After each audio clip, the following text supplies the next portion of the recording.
Hola, desde la redacción del Diario de Yucatán, un servidor, Luis Alberto González Uribe, les doy la más cordial bienvenida a una mesa de análisis en la que platicaremos de puntos que nos parecen relevantes en el segundo año de gobierno de la administración que encabeza Mauricio Vila Rosal. Si bien esos 2 años terminaron el último día de septiembre pasado, porque el gobierno arrancó el 1 de octubre de 2018, en el contexto del próximo informe que rendirá el gobernador este domingo 17, hemos convocado a 3 observadores de la vida peninsular para que juntos analicemos estos puntos que nos parecen relevantes.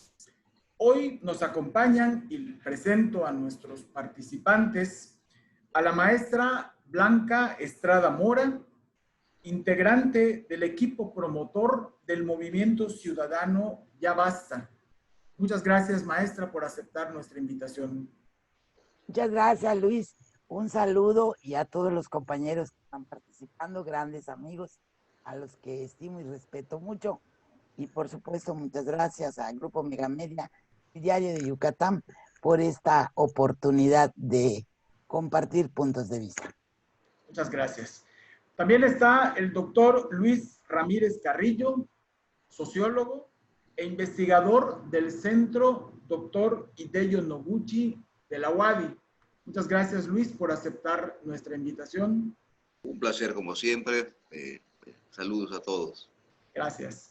Y también está el doctor Freddy Espadas Sosa, académico, editorialista del diario y director de la Unidad Yucatán de la Universidad Pedagógica Nacional.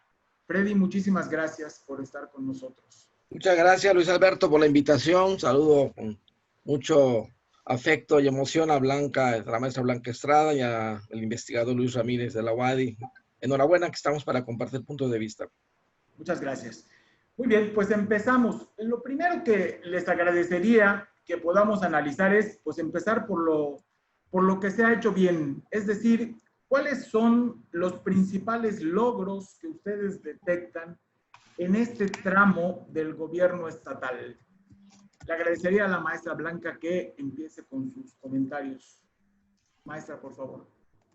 No, pues del 1 de enero al 31 de diciembre del año 2020, que es el periodo a informarse el próximo domingo, pues realmente ha sido un año difícil para todos, tanto para los ciudadanos pues como para los gobernantes.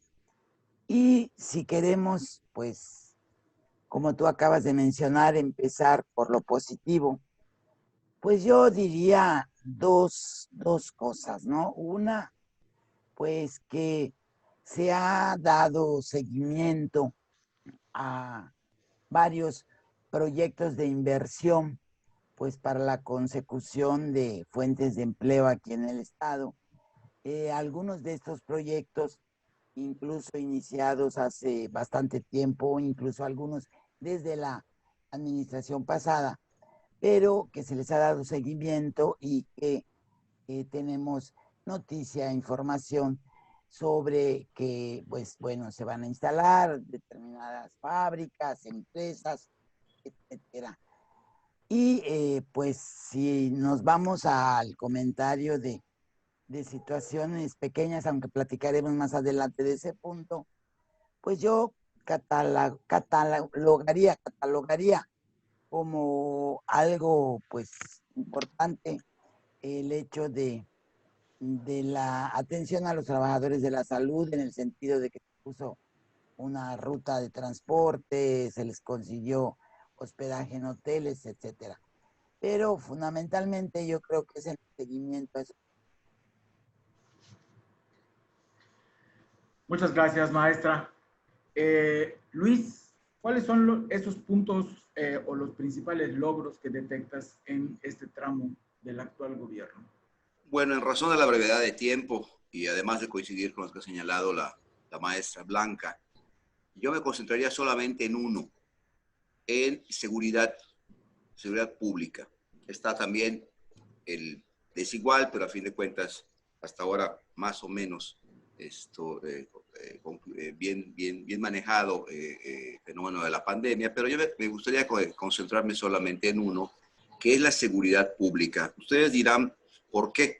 Si este año que termine, si el año pasado tuvimos quizás la cifra de asesinatos más grande que haya tenido Yucatán, porque hice el ejercicio de compararlo con la proporción de crecimiento de la violencia en el resto del país y ciertamente nos seguimos manteniendo una proporción y un crecimiento inferior a la media nacional. Es decir, si bien estamos en medio de una ola de inseguridad que la pandemia nos ha impedido ver, ¿no? En muchos sentidos, y yo creo que sigue siendo uno de los principales problemas del país después de la pandemia, y que en ese sentido, en medio de todos los problemas que podemos nosotros notar y en medio de la tendencia al crecimiento de los asesinatos y en medio de el hecho de que cuestiones como los atentados contra la seguridad, la propiedad, como, particularmente en términos inmobiliarios, continúa, ¿verdad?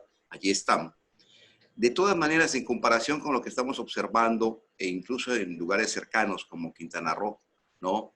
Y las tendencias de crecimiento nacionales que son brutales en comparación a estos últimos 2 años, pues Yucatán se ha mantenido todavía en un nivel de control razonablemente estable. Es decir, crecemos mucho menos que el resto del país en términos de violencia y considerando la particular situación, la crisis económica y la crisis de salud que estamos viviendo, no deja de ser, siento yo, uno de los logros del gobierno. En pocas palabras, creo que podríamos estar mucho peor si se hubieran aflojado los controles existentes, estén construidos sobre cualquier tipo de arreglos o no, pero los controles existentes y el manejo de la seguridad pública en medio de una situación de crecimiento del delito, hay que señalarlo, aún así, en comparación con los porcentajes nacionales, muestra que al menos ha habido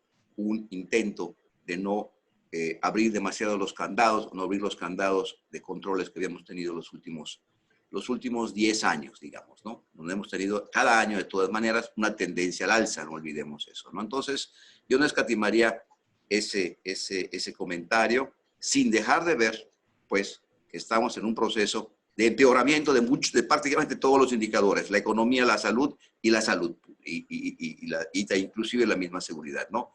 Pero la comparación nacional es lo que me permite ver cómo está actuando el gobierno y yo le daría al manejo de la seguridad uno de esos puntos. Muchas gracias, Luis. Doctor Freddy. Sí, bueno, desde luego no hay que dejar de hacer esta valoración del gobierno del Estado en sus 2 años, sin referirse al contexto al cual se ha comentado aquí por parte de la maestra Blanca y del doctor Luis. Bueno, hay 2 factores, como no es aunque parezca verdad de perogrullo, hay que decirlo, ¿verdad?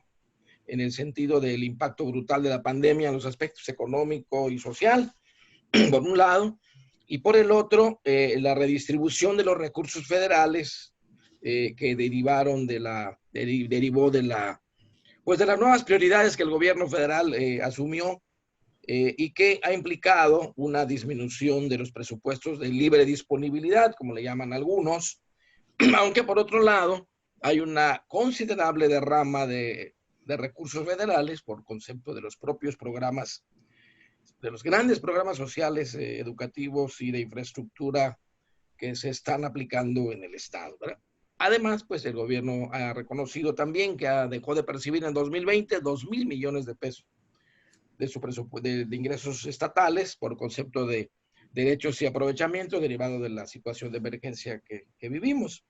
Bueno, en este contexto yo, desde luego, hablaría de 3 grandes logros. Por supuesto, y sin ser muy repetitivo, me sumo a la apreciación que hace el doctor Ramírez sobre la seguridad. Yo creo que ha habido un esfuerzo sostenido de coordinación entre todas las instancias que tienen que ver con la seguridad y la tranquilidad de yucatecos en los 3 órdenes de gobierno: Guardia Nacional, Fuerzas Armadas, Marina, Policía Estatal, policías municipales, aunque lamentablemente pues se observa la recurrencia de acciones violatorias de derechos humanos en su actuación en la actuación de las policías estatales y municipales, sobre todo estas últimas, pues que han rayado en infames asesinatos, resultado de la práctica infame de la tortura. Sin embargo, no puede negarse pues que prevalecen, se preservan pues buenos niveles de seguridad y tranquilidad para los yucatecos, ¿verdad? El otro gran logro es la legislación educativa. Se promulgó la nueva Ley Estatal de Educación el 29 de julio de 2019, la cual pues recoge las principales características de la nueva política educativa preconizadas por el gobierno federal. Se enfatizan y fortalecen los principios del artículo 3º constitucional y se incorporan nociones como género, educación integral, interculturalidad, educación para la paz, educación ambiental, equidad, inclusión, etc.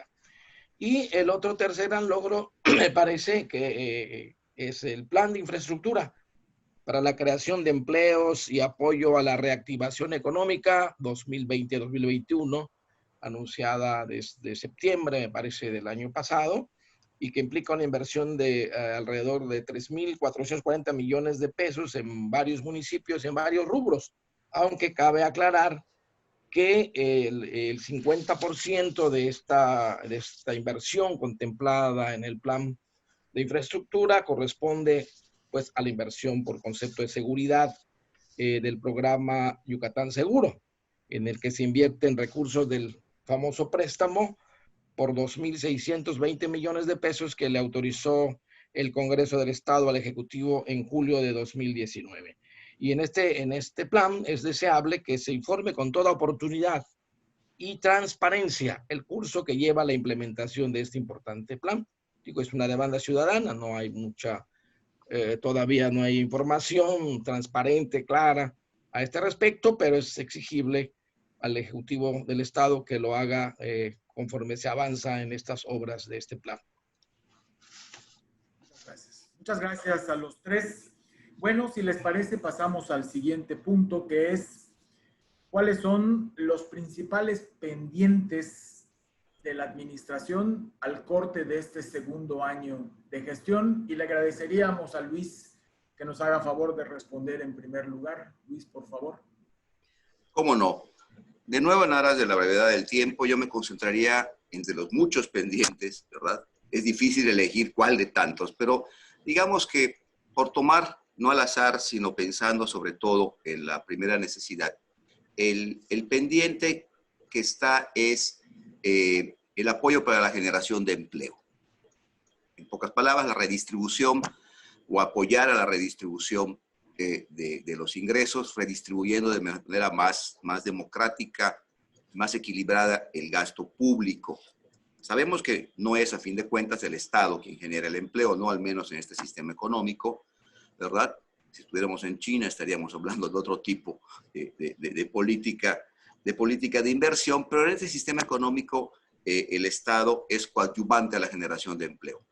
Y aquí creo yo que si bien por un lado se han tomado medidas muy importantes e interesantes en términos de atracción de inversión de capital extranjero, ese es un tipo de empleo muy encapsulado y que está dirigido a fin de cuentas a un sector muy pequeño de la población yucateca que va a poder participar en esto. Me refiero al empleo generado particularmente por empresas dedicadas a la producción industrial, ubicadas generalmente en torno a la ciudad de Mérida, ¿no?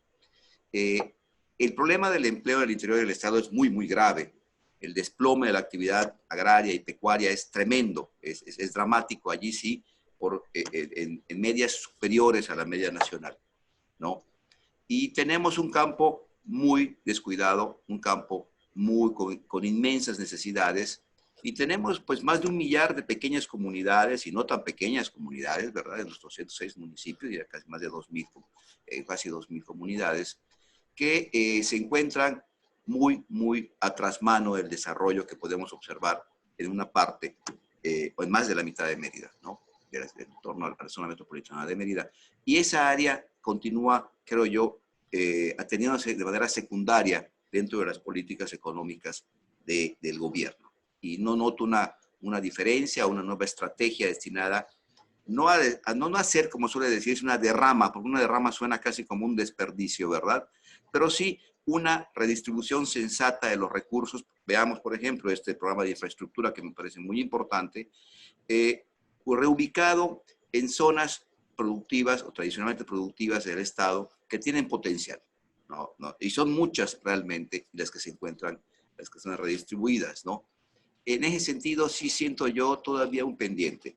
El campo yucateco, no solamente el campo, la zona ajena a la zona metropolitana de Mérida, porque ya mucho no es el campo, sino municipios prácticamente urbanizados, requerirían un tratamiento mucho más agresivo y sabemos que hay poco dinero o hay menos dinero que antes, pero sí un proceso de redistribución del gasto que atendiera estas zonas. Particularmente porque ahora la política federal está enfocada sobre todo a un tono asistencialista. Hay un asistencialismo tremendo en estas zonas, cierto, pero este asistencialismo no está generando una dinámica de generación de empleo en la medida en que Yucatán lo necesita.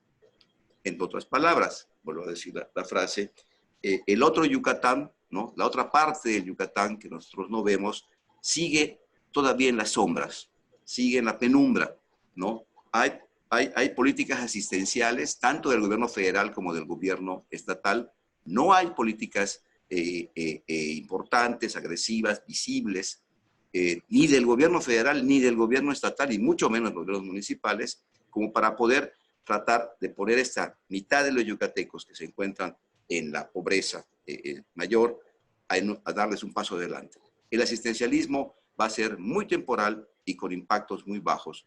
Normalmente quedarán sobre todo en las tiendas de la esquina, cuando es un buen gasto, y en la cantina, cuando no es un buen gasto, ¿no? Pero esa no es la solución. Y allá, aunque sabemos que la generación de empleo vendrá de la mano de las empresas privadas, ciertamente el redistribuir gasto público hacia infraestructura netamente productiva y hacia zonas que lo están requiriendo de manera muy grave, creo yo, sigue siendo un pendiente. No notamos pues que esté entrando en una segunda etapa siquiera de las prioridades del gobierno. Sí. Muchas gracias, Luis. Freddy, por favor. Sí, bueno, sí hay grandes pendientes, desde luego, que deja este gobierno en su segundo año. Coincido con Luis en el sentido de que el sector agropecuario, allá hay un gran vacío o falta mayor apoyo. Hay reiteradas expresiones de los productores agropecuarios en el sentido de que no se atienden sus necesidades de apoyo para salir adelante, ¿verdad? Toda esta desatención al sector agropecuario es algo complejo porque ahora estamos leyendo la denuncia de una suerte que presenta Megamedia, de una suerte de estafa maestra en el sector agropecuario en los gobiernos anteriores. Entonces hay una herencia de corrupción allá en el que carga el gobernador Mauricio Vila y que no ha hecho nada tampoco. Ese es un gran pendiente. Bueno, entonces yo creo que falta mayor esfuerzo de concertación entre el gobierno estatal y federal en el campo, ¿verdad? Otro gran pendiente es los derechos humanos, ¿verdad? Vivimos una crisis de los derechos humanos en el estado de Yucatán, no vamos a abundar, hay muchos observatorios estatales y nacionales que así lo señalan con datos duros, y bueno, claro, no se le puede achacar todo al gobierno del estado, pero como quien ostenta la máxima representación política y administrativa del estado debe ser proactivo en ese rubro. Observamos una persistente falta de interés y sensibilidad del gobierno del estado por esta crisis de los derechos humanos. Si bien la actuación de la CODEI deja mucho que desear por su lentitud y perniciosa burocratización, es claro que el Ejecutivo es insensible o poco sensible en esta materia. Debe ser más proactivo, ya que muchas violaciones son realizadas por las policías estatales y municipales, como hemos señalado, ¿verdad?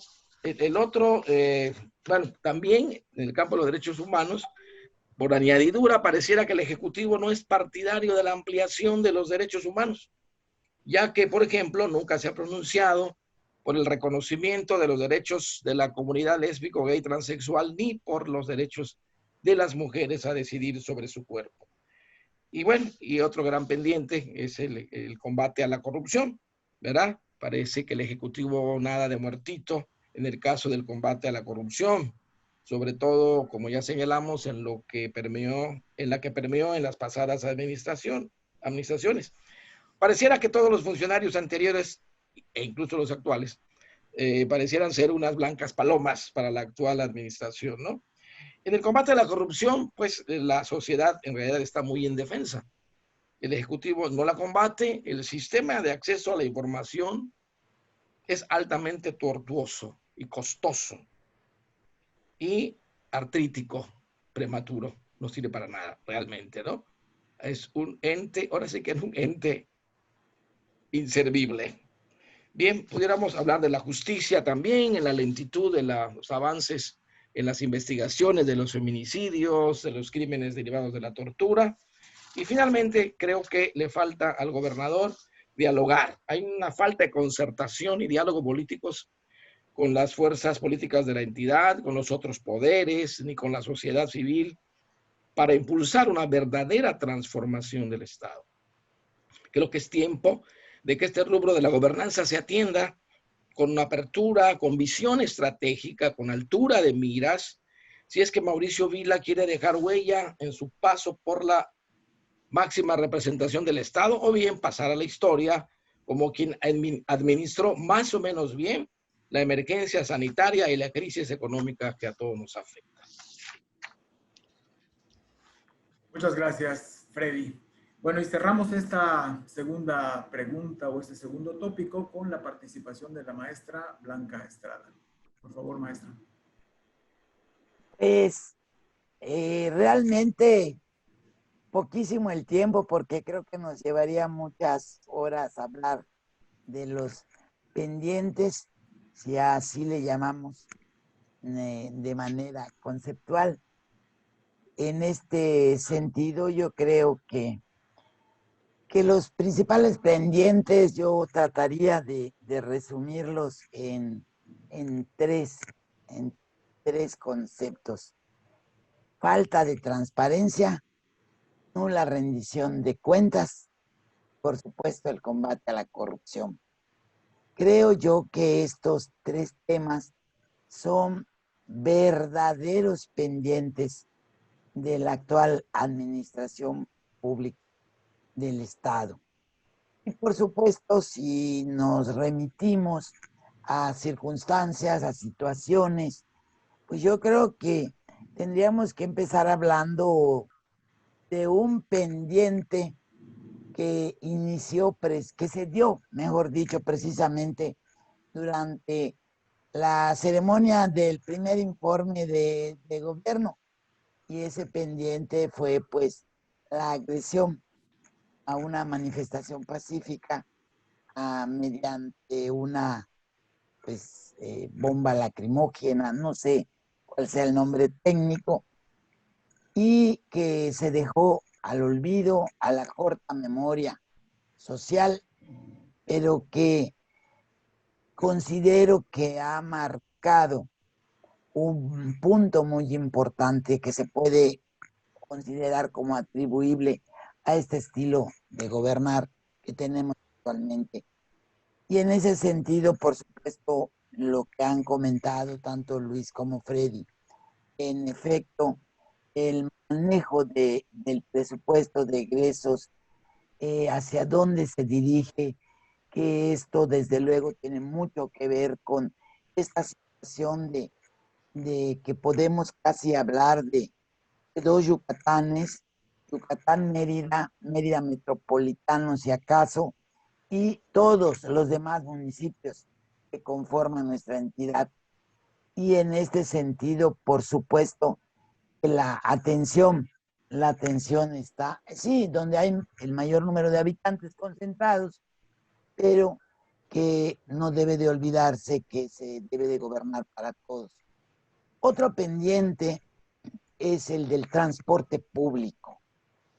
Es ese tema del que se nos cuentan muchos cuentos, pero que en realidad tal parece que la intención es cumplir con aquel refrán que las cosas de Yucatán hay que dejarlas como están.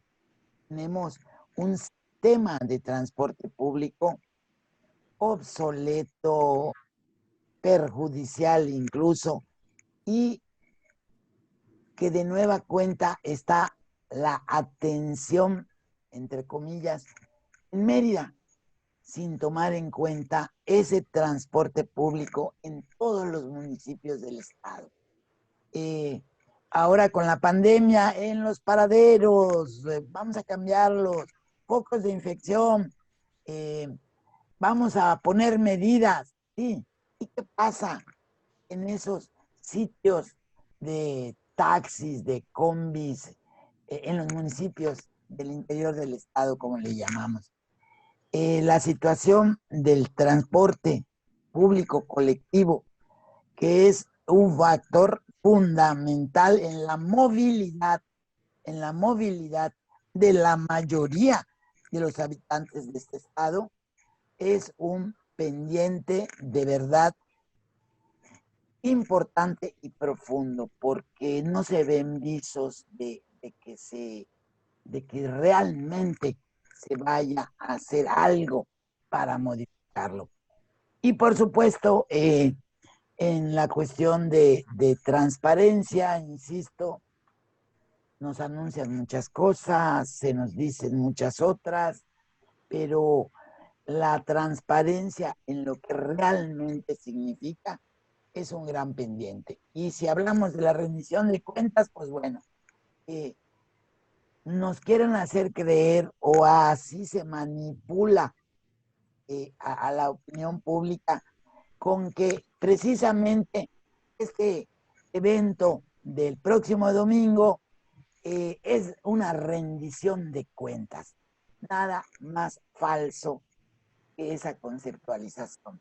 La rendición de cuentas es informar de manera motivada, fundamentada, todo lo que se va a hacer, lo que se está haciendo, los resultados que se obtienen.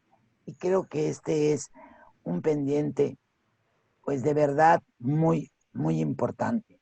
Y si hablamos del combate a la corrupción, pues claro que sigue siendo un gran pendiente y que hay un punto en el que podremos platicar acerca de esto, pero en el que, bueno, si empezamos por pensarle, nos dice que el Plan Estatal de Desarrollo 2018-2024, entre sus puntos, sus objetivos, ¿verdad? El objetivo 8.1.2 simplemente dice disminuir la incidencia de corrupción en la administración pública estatal. Bueno, pues desde aquí ya tenemos, no solo se trata de bajarle un poquito, ¿no? Hasta allá, ¿no? Y en su estrategia dice fortalecer los mecanismos de prevención y sanción ante actos de corrupción. De esto podremos platicar más adelante. Creo yo que estos son pendientes muy, muy como lastre. Muchas gracias. Muchas gracias. Y pasamos, por favor, al siguiente punto. Ya lo han mencionado ustedes, este segundo año de la administración sin duda estuvo marcado en el mundo por la presencia del COVID-19. Y las autoridades han tenido que tomar muchas medidas y cada una ha hecho lo que ha considerado más conveniente. Y acá, en nuestro caso, es ¿cómo califican ustedes el manejo de la pandemia de parte del gobierno del estado? Y le pediríamos a Freddy que nos haga el favor de comenzar con el análisis de este punto. Freddy, por favor. Sí, gracias Luis Alberto. Pues como en todo hay claroscuros, ¿verdad? Hay claroscuros, aunque veo que hay más aciertos que hierros. Se aprecia que hay coordinación entre el Estado y la Federación en este asunto vital. Hay dedicación y el secretario estatal de salud está muy atento al curso de este horrendo flagelo, ¿verdad? Es muy complejo. A veces se critica a la comentocracia, se nos critica, digamos, a algunos que contribuimos a la formación de la conciencia crítica de la sociedad, o formadores de opinión, como dicen algunos. se nos critica en el sentido de, perdón, se me perdió aquí el hilo, bueno, en el sentido de que nos erigimos como expertos, hasta epidemiólogos, ya nos volvimos, ¿no? Hasta los grandes otrora grandes periodistas se erigen en epidemiólogos y todo eso, ¿verdad? Y bueno, hay que tener cuidado en ese sentido, ¿no? De que los expertos, los epidemiólogos, los verdaderos investigadores del campo de la salud, ¿verdad? Pues son los que tienen que ser escuchados por los que gobiernan, ¿verdad? Definitivamente. Lo que nosotros percibimos, pues, es esta dedicación. Por ejemplo, el mensaje de ayer del gobernador no hay que tirarlo en saco roto, ¿verdad? Han sido muy claros los mensajes, hay que reconocer que se está advirtiendo la posibilidad cercana de caer nuevamente en semáforo rojo con la paralización nuevamente de las actividades no esenciales, etcétera, ¿no? Con una parálisis social mayor. Entonces, yo creo que sí, yo diría que hay un relativo buen manejo de la pandemia. Claro, en el caso, como ya mencionó la maestra Blanca, en el caso del transporte y en otros puntos o espacios donde por necesidad se congregan centenares de personas, pues aún no hay medidas adecuadas para fortalecer la contención de los contagios, ¿no? Por el contrario, se han vuelto focos o caldo de cultivo para la proliferación del virus. Pero esto es complejo, como se dice, cada quien habla como según le va en la fiesta, ¿no? Mi padre fue vendedor ambulante, imagínense. Entonces, mucha gente tiene que salir necesariamente. Entonces, esta relación entre lo económico y lo sanitario es verdaderamente difícil de resolver, no imposible, tal vez, pero muy difícil. Incluso algunos se quejan de la ley seca, ¿verdad? Que dice, ¿en qué ayuda la ley seca, verdad? En fin, es complejo, creo que hay una dedicación del gobierno del Estado. Yo le daría sin conceder del todo, pues una aprobación a la dedicación y a la concertación que hay entre los niveles de gobierno. Muchas gracias, Freddy. Bueno, maestra, si eres tan amable de comentarnos. Desde luego que 2020, año marcado por el COVID-19, por esta pandemia que generó en esta contingencia de verdad sanitaria tremenda, y que pues aquí en Yucatán el 26 de marzo se publicó en el Diario Oficial la declaratoria de emergencia. Sin embargo, desde días antes, desde el 14 de marzo para ser puntuales, pues se dio inicio a las acciones preventivas. Empezamos con el confinamiento, suspensión de clases, suspensión de actividades no esenciales, etcétera. Y sí, coincido con Freddy, claros y oscuros, por supuesto. Se ha hecho frente a todo lo que ha traído consigo esta situación, pues realmente impensable para muchos, ¿verdad? De nosotros.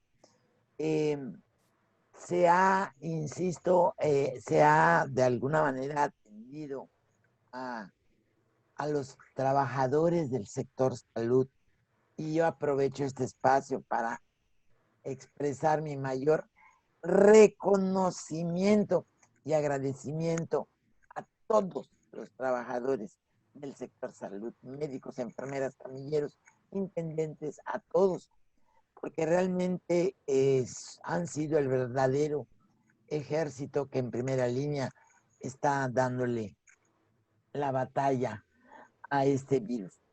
En el manejo de esta situación, pues bueno, desconocido, incertidumbre, hizo falta, la verdad, desde mi punto de vista, un plan integral del manejo y por parte del gobierno.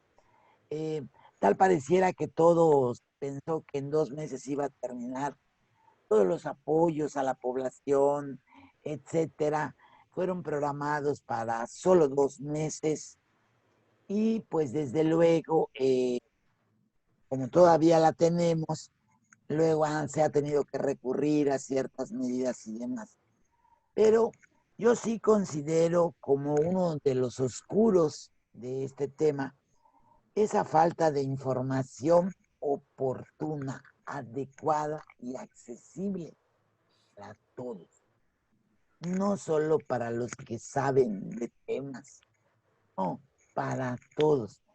Creo que esta falta de información oportuna, adecuada y accesible para todos ha sido o fue una de las circunstancias que han generado lo que de manera incluso en algunos casos acusatoria se habla de irresponsabilidad, etcétera. Creo que no hubo la conciencia, la generación de conciencia de lo que se está pasando. Y bueno, y hablando precisamente de lo que mencioné sobre los pendientes, entre los oscuros también esta situación de cuando se hacen los anuncios, apoyos para el desempleo, para las empresas, etcétera, rodeados de una nube de falta de transparencia. Bueno, sí, se editaron y se publicaron, pero fueron saliendo una serie de circunstancias de corrupción. Sin embargo, pues bueno, tenemos que reconocer que pues hemos llegado al año 2021, pero considero que muchos pendientes en el manejo de la pandemia y por supuesto, muy rápidamente menciono la utilización de esta circunstancia tan deplorable para la pretensión de dirigirse en supermanes salvadores y en manipular las figuras de manera mediática y hacer creer que no nos preocupáramos, ¿no? Que estamos muy bien cuidados. Pero aquí estamos. Eso también hay que reconocerlo. Llegamos al 2021. Muchas gracias, maestra. Doctor Ramírez, tú has monitoreado este tema y lo has documentado a lo largo de este año, del año pasado. ¿Cómo calificas la gestión del gobierno del Estado? Bueno, si tuviéramos que poner calificaciones, habría que dividirlas, ahora sí que por trimestres. En algunos se pasó de panzazo, en otros estuvo 10 y en otros prácticamente se reprobó. Yo diría que yo identifico el año pasado 3 etapas en la pandemia. La más clara, como bien señaló Blanca, 2 meses de buen manejo, indudablemente. Yo estuve comparando con el manejo nacional, el crecimiento nacional de muertes, de contagios, de hospitalizaciones. Y Yucatán, hay que señalar una cosa muy curiosa, pese a que nos estábamos y seguimos por encima de la media nacional, y no hay que olvidar eso, ¿no? En términos proporcionales a nuestra población, o sea, desde el principio, Yucatán se puso por encima de la media, quizás algunos días cayó por debajo, pero al principio estuvimos, y seguimos por encima de la media. El manejo de la primera etapa, ¿sí?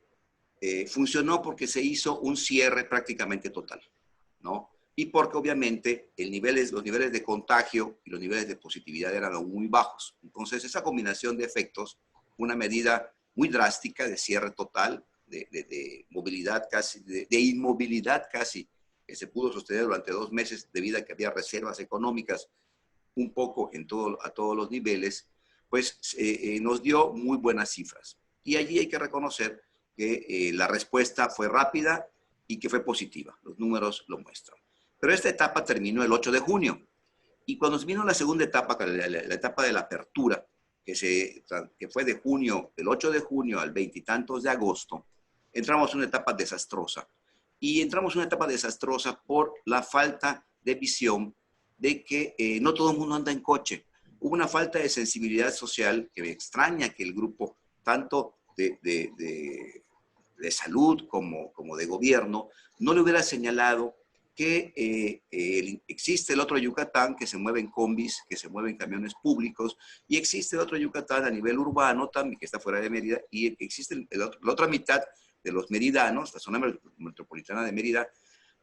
No exageraremos diciendo que todos, pero la mitad de las gentes que viven en la zona metropolitana de Mérida, un 50%, se mueven diariamente en transporte público.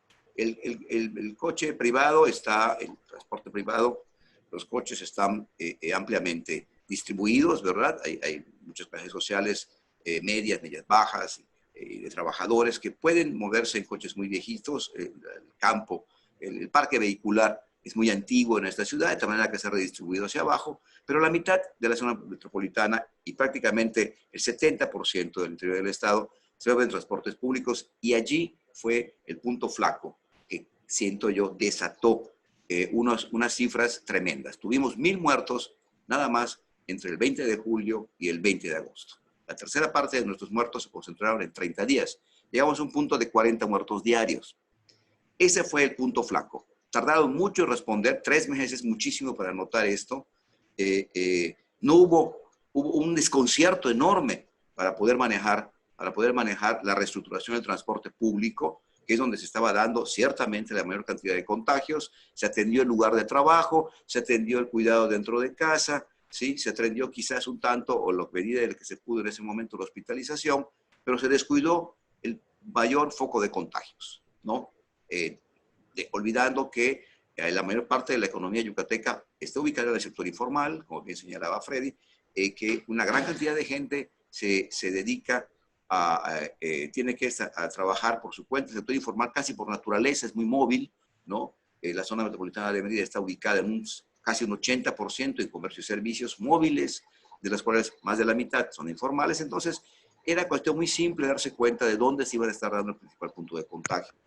Eso allí reprobó durante 3 meses, ¿no? Tuvo una tachita muy grande de la política, el equipo de gobierno, absolutamente. Fueron 90 días en que quedó pasmado el equipo de gobierno y a diferencia de la etapa anterior, no se les fue a las manos el problema.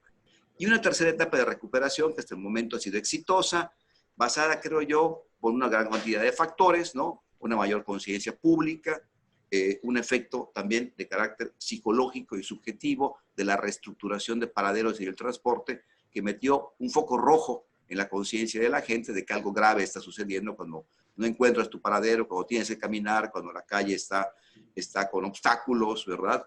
La gente responde de igual manera, siendo un poco más consciente que el amontonamiento que veíamos antes en los paraderos, donde todo el mundo estaba hombro con hombro, ¿verdad? Chupando bolis y comiendo guayas como si nada y esparciendo el virus por todas partes. Fue una llamada de atención tanto práctica como cultural, digamos, que sigue hasta ahora en el campo de lo que respecta a la movilidad. Y tenemos ahora, creo yo, en esta tercera etapa, creo yo, hay que volver a concederle que fue efectivo el manejo de la pandemia. Pero estamos entrando desde el 1 de enero a la fecha en una cuarta etapa. Si ustedes observan, yo que he seguido diariamente el crecimiento de contagios, hospitalizaciones, muertes, me queda claro que tenemos un incremento entre un 30 y un 40% de contagios en 13 días, al día de hoy. Bueno, falta el día de hoy, ¿no? Pero si vemos los últimos 13 días, incluido el 31 de diciembre, vemos que hay un 30 y tantos % de incremento de contagios, más o menos. Y las hospitalizaciones, que es el indicador más grave, digamos, al menos para términos de política pública, para cerrar o no las actividades económicas, pues van en crecimiento en igual medida. Tenemos ayer atribuido más de 200 hospitalizaciones, cuando llegó un punto en que estábamos en 130. O sea, el ritmo de crecimiento, 13 días continuos, unos días baja, otros sube, pero la tendencia es hacia arriba. Claro, los fallecimientos se mantienen muy bajos, pero esta cifra no deja de ser un tanto digamos, artificial, en el sentido de que va de la mano de la capacidad del sector hospitalario de atender en lo que sería la hospitalización de emergencia, ¿verdad? ¿No? A los pacientes. Cuando sean rebasados los equipos médicos y la infraestructura médica, los fallecimientos se van a disparar, porque gran parte de los fallecimientos que tuvimos entre julio y agosto se debió a la incapacidad en términos de capacidades, no del personal médico, sino de que no había suficiente ni personal médico ni equipo para atender a los enfermos. Y muchos se murieron, no tenían que haberse muerto, simplemente porque eran salvables, digamos, si se hubiera tenido gente, tiempo y equipo para hacerlo, ¿verdad? Como ahora se tiene, porque las hospitalizaciones son lentas y son bajas, ¿verdad? Que ese es el problema central. Entonces, ojo, tenemos que estar muy pendientes de qué es lo que sigue, ¿verdad? Porque este problema, pues, ahora sí que no puede calificarse en términos anuales, ¿no? Este problema terminó en marzo y no terminará hasta que más del 70% de los yucatecos estén vacunados. En ese sentido, ¿verdad? Digamos, será controlable, no terminará. En ese sentido, nuestra evaluación va a tener que esperar, mi estimado Luis Alberto y compañeros, creo yo, a mínimo unos 6 meses más para poder notar qué es lo que finalmente está funcionando. Hasta el momento, creo yo, hay que reconocer que pese a 3 meses, que fue mucho tiempo de bajar la guardia, al menos se está ya conscientes de los puntos sobre los que hay que tener políticas muy claras y acciones muy inmediatas, ¿no? Y hasta el momento se están tomando. Muchas gracias Luis. Cerramos la tercera pregunta y pasamos a la última. En octubre pasado, Diario de Yucatán sacó a la luz una red de corrupción en la compraventa de terrenos ejidales. Según testimonios y grabaciones en poder de la Unidad de Investigación de Megamedia, Central 9, el exfiscal Wilber Cetina Arjona participó activamente en esa red. Finalmente, el fiscal renunció a su cargo a raíz del caso. Se sabe que hay una investigación abierta, pero al parecer no hay un gran avance en ese sentido. Aquí la pregunta es, ¿cómo califican ustedes la gestión del gobierno del Estado ante las evidencias de corrupción, en este caso particular, en la Fiscalía del Estado? Le agradeceríamos a la maestra Blanca que nos haga favor de una primera intervención. Maestra. Pues yo considero que este caso, precisamente, de todas las denuncias públicas que hizo Grupo Megamedia, de todo lo que, pues, de alguna manera se presentaron determinadas pruebas, audios, etcétera, es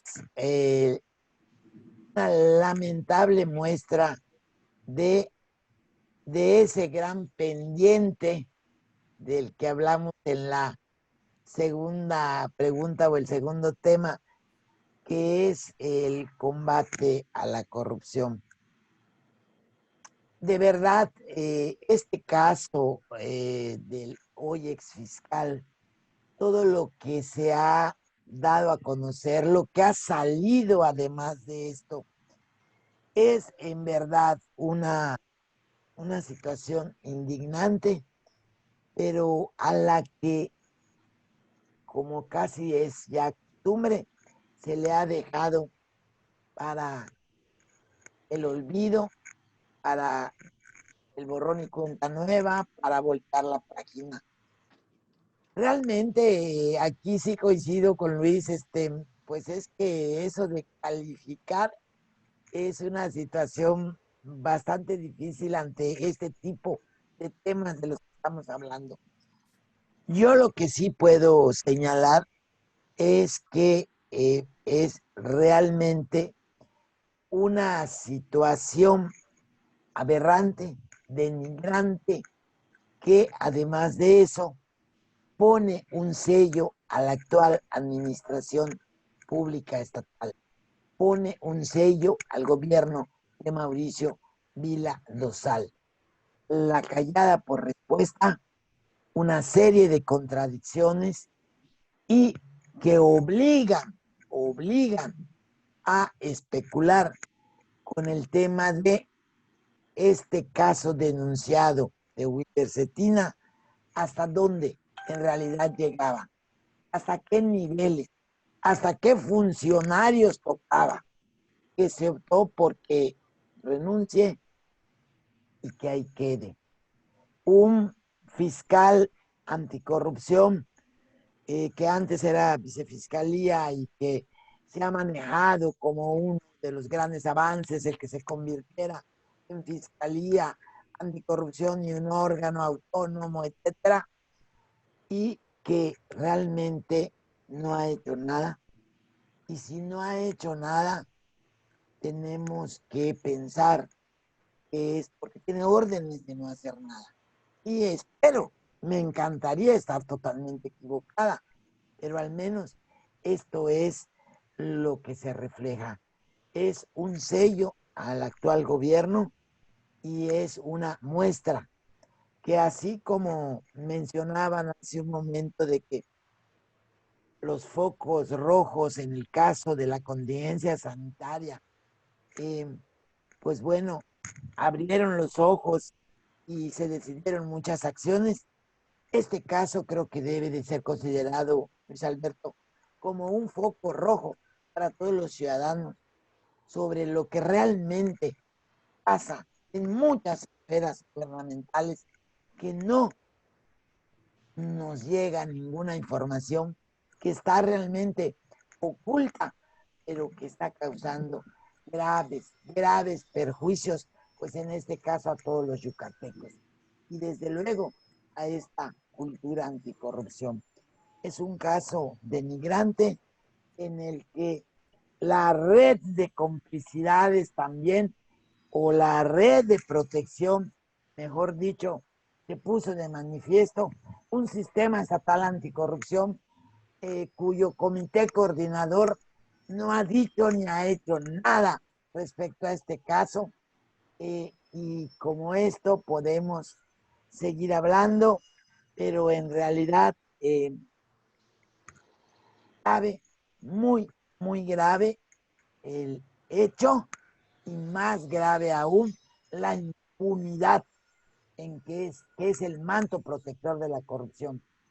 Es la que sigue prevaleciendo, y desde luego ante esta impunidad y ante esta falta de acción de todas las instancias que podrían estar involucradas en el caso y que podrían generar acciones realmente para combatir esto, cumplir con la ley de responsabilidades, con todo esto, bueno, seguimos sin nada, aunque pues presuntamente podemos atribuir cohecho, abuso de funciones, conflicto de interés, tráfico de influencias, encubrimiento y obstrucción de la justicia, porque ningún funcionario de ninguna dependencia hace nada y le apuesta al olvido.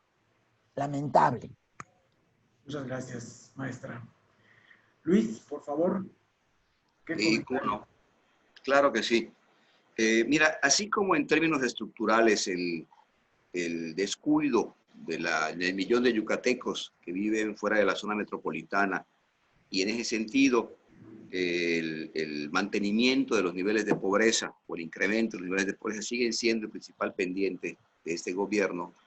En términos de lo que es el caso del fiscal, yo creo que sigue siendo el principal escándalo administrativo, la principal debilidad administrativa, si lo queremos ver en términos de administración pública de este gobierno, ¿no? Que va muy de la mano con la falta de investigación de las denuncias hechas para el sexenio anterior, que va muy de la mano de una transparencia que es solamente una transparencia muy de formas, pero no de fondos con respecto a la administración pública, ¿no?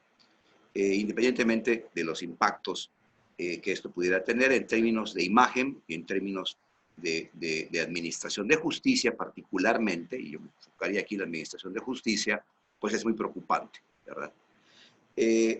Yo creo que sí, en efecto, el no investigar y no clarificar lo que ha sucedido genera toda clase de especulaciones, y ni siquiera de especulaciones, genera, creo yo, llegar a toda clase de conclusiones de qué es lo que está sucediendo.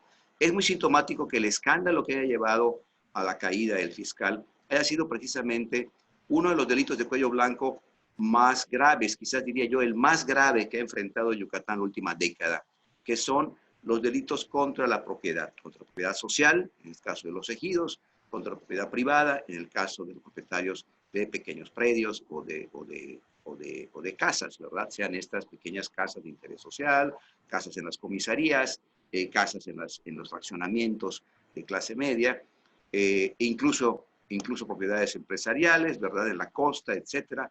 Es evidente que se ha forjado en la última década toda una corriente de criminalidad en torno a la apropiación de tierras y a la apropiación de bienes inmuebles, ¿verdad? De casas, que continúa en este gobierno. Es evidente, se ha denunciado la existencia de todo un entramado, de toda una corrupción a la que hemos denominado mafia inmobiliaria, ¿verdad? Que va desde los notarios hasta el Ministerio Público, los juzgados y, por supuesto, los funcionarios del gobierno del Estado que manejan lo que antes era el registro público de la propiedad. Hay todo un entramado que allí continúa y por ello no es raro que el fiscal haya caído precisamente por ese delito, ¿verdad? Que, digamos, es el más común y el que sigue rampante, viento en popa, en todo el estado, particularmente en la zona metropolitana de Mérida, que es la que tiene más valor, ha valorizado más el metro cuadrado de tierra y las casas. Entonces, es una llamada de atención al evento en sí, pero es una llamada también de atención a la naturaleza de la caída del fiscal, que nos está mostrando, nos está poniendo un foco que hay allá un enorme delito que continúa intocable. Y continúa intocable porque es una red de corrupción de funcionarios públicos de todos los niveles. Y aquí yo quiero llamar, cuando digo funcionarios públicos de todos los niveles, y corrupción y complicidad pasiva o complicidad activa, incluiría yo al Congreso del Estado. Porque finalmente, cuando tocamos por el asunto del fiscal, no olvidemos que quien lo nombró, quien lo propuso fue el gobernador, pero quien lo nombró fue el Congreso. Los diputados son corresponsables del nombramiento, ¿sí? Y a los diputados también se les tiene que preguntar, ¿hicieron bien su trabajo? ¿Investigaron bien el currículum? O quizás ustedes mismos lo apoyaron. O quizás ustedes mismos le propusieron al gobernador con fuerza que lo contrate. ¿Y por qué lo hicieron? Porque el gobernador propuso una terna y el Congreso eligió entre la terna. Entonces, señores diputados, ustedes tienen también que respondernos de qué fue lo que sucedió en este asunto. ¿Acaso el abogado le dirigiría los asuntos en su despacho a algunos de los diputados? ¿Acaso el abogado estaba también haciendo papeles para poder legalizar y adquirir propiedades para algunos de los diputados? ¿Verdad? Como bien dice Blanca, todo tipo de especulaciones surgen y todo tipo de preguntas surgen, y es por ello que es aún más importante clarificar específicamente qué fue lo que sucedió y hasta dónde llegaban los intereses en este asunto. No veamos solamente el evento, ni solamente la persona. La persona es, digamos, se puede reponer, ¿verdad? Es móvil en un momento dado. Era ese abogado, bien pudo haber sido otro. Veamos los intereses que están detrás. Y son los intereses los que nos tienen que preocupar, porque quitaron al fiscal, pero los intereses allí siguen. Y quitaron al fiscal por un problema que, si bien tuvo que ver con todo este fenómeno, fue, digamos, circunstancial, fue secundario al problema de fondo de lo que estaba sucediendo, que hizo aflorar el problema de fondo. Fue un enfrentamiento entre dos funcionarios, un enfrentamiento con el funcionario de seguridad pública y el fiscal, lo que desató que se empezara a notar, que surgiera esta información, pero el evento que finalmente lo hace caer, ¿verdad? Fue un evento, es un problema estructural muy profundo, donde muy probablemente ha estado centrado, ¿sí? No muy probablemente, donde ha estado centrado el principal foco de acumulación, el principal foco de corrupción de los distintos gobiernos estatales que hemos tenido, al menos la última década, que es cuando hemos visto crecer enormemente este tipo de crimen, ¿no? Y que lo que nos tiene que llamar la atención, que este tipo de crimen continúa, que este tipo de corrupción allí están los ministerios, allí están los juzgados, no tanto penales como civiles. Allí está lo que es el registro del INSEJUPI, ¿no? Allí están la red de notarios, allí está el colegio de notarios actuando con toda tibieza, ¿no? A ojos vistas de la sociedad yucateca, con amplio conocimiento de las gentes que participan. Tanto, hablen con cualquier notario, les puede hacer una radiografía, ¿verdad?, de cómo está funcionando este asunto. Hay muchos jueces que conocen con nombres y detalles todo lo que ha sucedido, ¿no? Y qué funcionarios han estado y siguen estando involucrados en el tráfico de tierras ejidales, en la apropiación de cientos y cientos de predios y de casas en la zona metropolitana de Mérida y en el interior del estado también, ¿no? Entonces, nos está mostrando, es la punta de un iceberg donde si el fiscal se fue, pues sí, fue la persona que estaba a cargo, pero si hubieran puesto otra persona a cargo, corruptible, que era que fuera el término adecuado, ¿verdad?, hubiera hecho exactamente lo mismo. Y va a pasar lo mismo, seguramente, si no estamos atentos a que el problema continúa. La cara cambió, pero el problema está allá. Y el problema son los intereses creados y la enorme impunidad para que este delito sea castigado. En una década, ¿sí?, prácticamente no ha habido una persona en la cárcel por este tipo de delitos, y ha habido miles de denuncias. Y cuando digo miles, no exagero, yo lo he investigado, son miles, ¿no?, tanto en el interior del Estado como por ataques a la propiedad social por parte de ejidatarios, como por parte de ciudadanos privados. Entonces, el aviso es, señores, el problema lo tienen allí y el enemigo está dentro. Y ese es uno de los principales focos de corrupción, porque es uno de los principales focos de acumulación de políticos y administradores públicos. Y por supuesto de notarios. Muchas gracias, Luis. Doctor Freddy, cerramos con tu opinión este punto y este evento. Adelante, por favor. Pues por supuesto que coincido con todo este diagnóstico que ha hecho Luis y la maestra, ¿no? Es una vergüenza, o más bien que una cadena de desvergüenzas, ¿no?, en el servicio público y sus redes de complicidad con el sector privado. Porque aquí también está el sector privado que siempre se las da de muy demócrata y de muy honesto, así que ciudadanos contra la corrupción, y desde las ACs andan allá de manera hipócrita pregonando o exigiendo honestidad, ¿verdad?, cuando son ellos copartícipes y alentadores también de la corrupción en estas redes muy poderosas de corrupción. Es realmente monstruoso esto que está ocurriendo. Yo no veo visos de que a corto plazo esto pueda solucionarse. Por supuesto, si me dicen cómo califico la respuesta del gobierno estatal ante este tema, pues harto cuestionable, muy lamentable. El Ejecutivo nunca salió a dar la cara ante la sociedad, no solo para pedirle disculpas por un nombramiento que nunca debió darse, sino para comprometerse a llevar a cabo una investigación que esclarezca estos fuertes indicios de corrupción que se produjeron en la actuación del extitular de la Fiscalía del Estado. Creo que es una afrenta a la sociedad que es necesario resarcir con una esperada actuación más decidida y comprometida del Ejecutivo a este respecto. Pero yo lo veo muy, muy difícil, precisamente por la dimensión, por la envergadura que tiene este problema estructural, y que yo no veo visos de que pronto podamos sanear la vida pública y su relación con el poder económico, ¿verdad? Ha sido ampliamente documentado todo esto, no voy a ser reiterativo, pero detrás de todo esto hay enriquecimientos inexplicables, tanto de la iniciativa privada como de los servidores públicos. Yo veo que esto viene desde atrás, ¿eh? Desde atrás empezó el proceso de expropiación, desde los tiempos de Granja Ricalde, el proceso de expropiación de las tierras ejidales para el fomento inmobiliario, etcétera. En los 70 hubo un gran movimiento popular, estuvimos involucrados para defender a los colonos contra esos despojos. Apenas empezaba, pero después esto agarró la envergadura de la que ampliamente ha hablado el doctor Ramírez. Así que seguiremos enfatizando que la sociedad, en tanto no tome conciencia de las implicaciones que tienen estas redes muy poderosas, pues muy poco va a cambiar.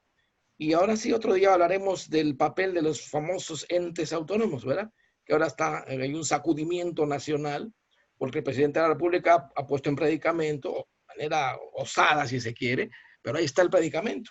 ¿Quién antes había puesto en predicamento o en cuestionamiento serio el papel de estos monstruos burocráticos? Pero eso es otro tema, o más bien un tema colateral, pero sería en otra ocasión. Es cuanto.